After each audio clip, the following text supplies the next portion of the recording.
Olá, turminha do quarto ano. Tia Giovana vem nesse momento trazer para vocês uma aula de matemática. Vamos iniciar com a correção da nossa atividade passada, certo? Páginas 106 a 108. Pedir para vocês completarem. Quantos meses tem um bimestre? 2 meses. E um trimestre? 3 meses. Complete. Um semestre é igual a 6 meses.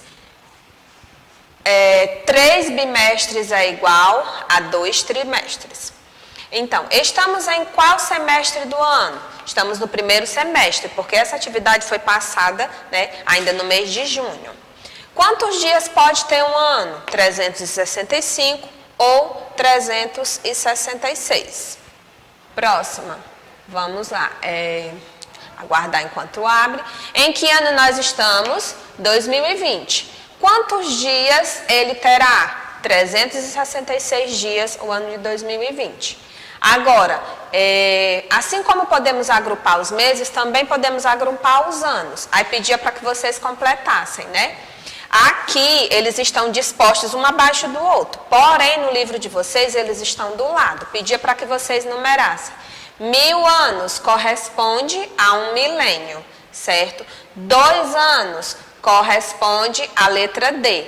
E 5 anos, vocês vão botar a letra E. O livro de vocês, o meu está diferente. Uma aqui e o de vocês está um do lado do outro, tá ok? Por isso que vocês podem achar um pouco estranho. Portanto, vocês coloquem letra C, 1000 anos, letra D, 2 anos, letra E, 5 anos, certo? Letra B, 100 anos e letra A, 10 anos, ok? O que importa é a colocação das letras. Utilizamos na página 107. Utilizando os conhecimentos que você tem sobre medida de tempo, responda. Quantos anos há uma década mais um século? 110. Por quê? Um século é 100 e uma década 10. Se eu somar 100 mais 10, vai dar 110. Quantos anos há em um quinquênio menos um biênio? Se um quinquênio nós sabemos que tem 5 anos e um biênio tem 2, se eu diminuir 5 menos 2 vai dar 3. Próxima. Vamos lá. Quantos anos há em um século e meio? 150 anos, porque um século tem 100 e meio, 50. 100 mais 50, 150 anos. Quantos anos há em meio milênio? Vai haver 500 anos, porque um milênio tem 1000, se eu dividir por 2, vai dar 500. Na quarta questão, pedia para você pesquisar e descobrir. Em que século estamos? Século 21. Em que ano ele começou? No ano de 2001. E em qual ano vai terminar? No ano de 2100. Próximo. Vivemos em qual milênio? Terceiro milênio. Em que ano ele começou? 2001. E em que ano vai terminar? 3000. Em que século você nasceu? Século 21. E o milênio? Terceiro milênio. Você já tem mais de uma década de vida? Aqui eu coloquei pessoal, certo? E os seus colegas também, porque vai depender. Se você tem mais de uma década, quer dizer o quê? Se você tem mais de 10 anos... Aí a tia colocou pessoal. Na página 108, pedia para que você pesquisasse na tabela que tinha e respondesse, certo? Na Alemanha, em 1875, surgiu o primeiro despertador. Em qual século foi isso? Século XIX. B. Os primeiros relógios domésticos surgiram na Península Itálica, em 1380. Em que século foi? Século XIV. Em 1670, o ponteiro de minutos começa a ser aplicado. Em que século foi? Século XVIII. Ok? Próxima. O ponteiro central de segundos surge em 1765. Em que século foi esse? Século XVIII. E por último, a internet surgiu em meados da década de 80, de 1980. Em que século foi? No século 20, certo? Nós terminamos aqui a nossa correção. Agora, nós vamos à nossa explicação do livro de vocês de hoje, que vai da página 109 até a 112. Vamos falar de medida de temperatura. A unidade de medida de temperatura mais utilizada aqui no Brasil é o grau Celsius. Olha como é representado, ó. A bolinha com o C. Ela foi definida pelo cientista sueco Anders Celsius. Celsius colocou um tubo contendo mercúrio em contato com uma mistura de gelo, derretendo a água. O mercúrio se contraiu e nesse ponto ele marcou 0. Depois, o mesmo tubo foi colocado em água fervente e o mercúrio expandiu-se. Nesse ponto ele colocou 100. Finalmente, Celsius dividiu o espaço entre esses dois pontos em 100 partes iguais e definiu que cada parte corresponderia a 1 grau. Em sua homenagem, a unidade ficou conhecida como Celsius. Então, vocês podem observar, 0 graus Celsius, 100 graus Celsius. E houve essa divisão, certo? E recebeu essa homenagem porque quem descobriu, né, foi o... Cadê o nome dele que eu não estou achando? Pronto, Anders Celsius, ok? Vamos lá, dar continuidade aqui. Sobre as unidades aqui que a gente viu de temperatura, tem a nossa seção mão na massa, que vocês sabem que é com vocês, certo? Observe o aparelho a seguir. Então, nós temos aqui, ele é encontrado em várias cidades. Você vai ler o que está sendo pedido aqui, certo? Embora ele seja o mesmo aparelho, ele pode ser utilizado para medir mais de um tipo de grandeza. Nesse caso, ele está medindo e funcionando como aí você vai completar, certo? Mas não é só isso. Em algumas cidades ele também mede a qualidade do ar e a poluição sonora. Então, sobre aqui, você vai ler e vai responder o que está sendo pedido na nossa seção mão na massa.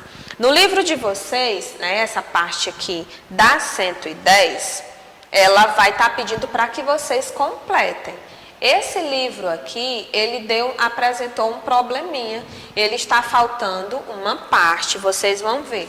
Lá na página 109, o meu livro digital vai estar diferente do de vocês, certo? Só que essa diferença eu vou mostrar para vocês lá na nossa, deixa eu procurar aqui, ó.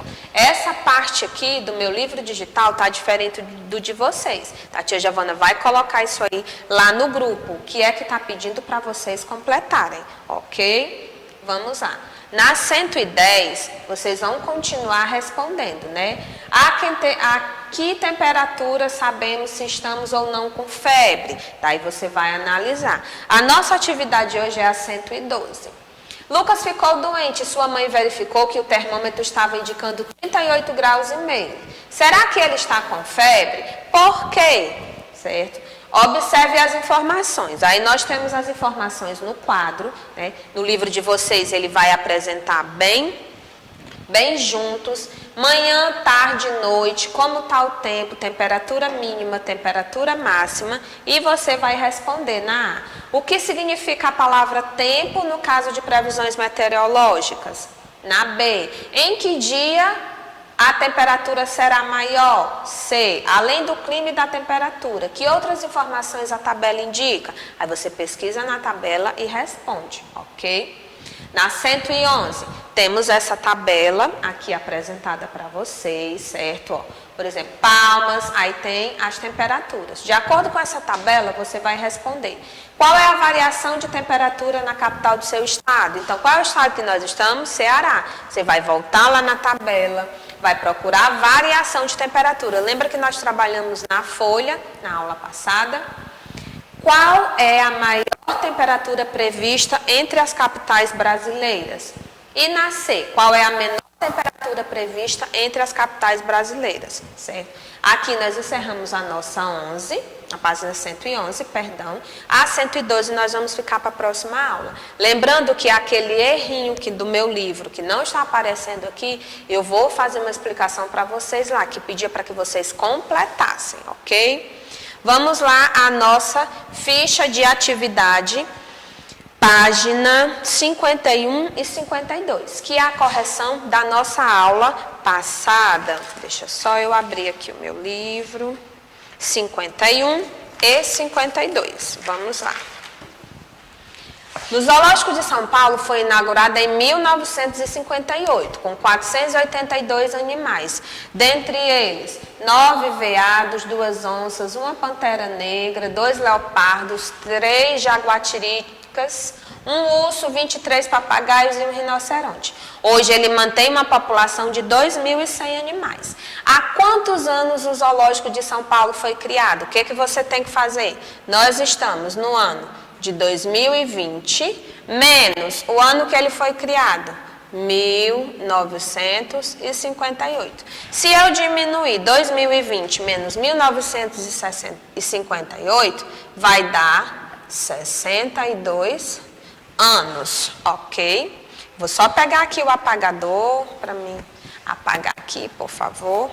B, vamos lendo a B por enquanto. Eu consigo responder a B aqui. A quantidade de animais expostos aumentou em quantos animais desde a sua inauguração? Vamos lá. Se hoje ele possui 2.100 animais, menos a época que ele iniciou com 482 animais.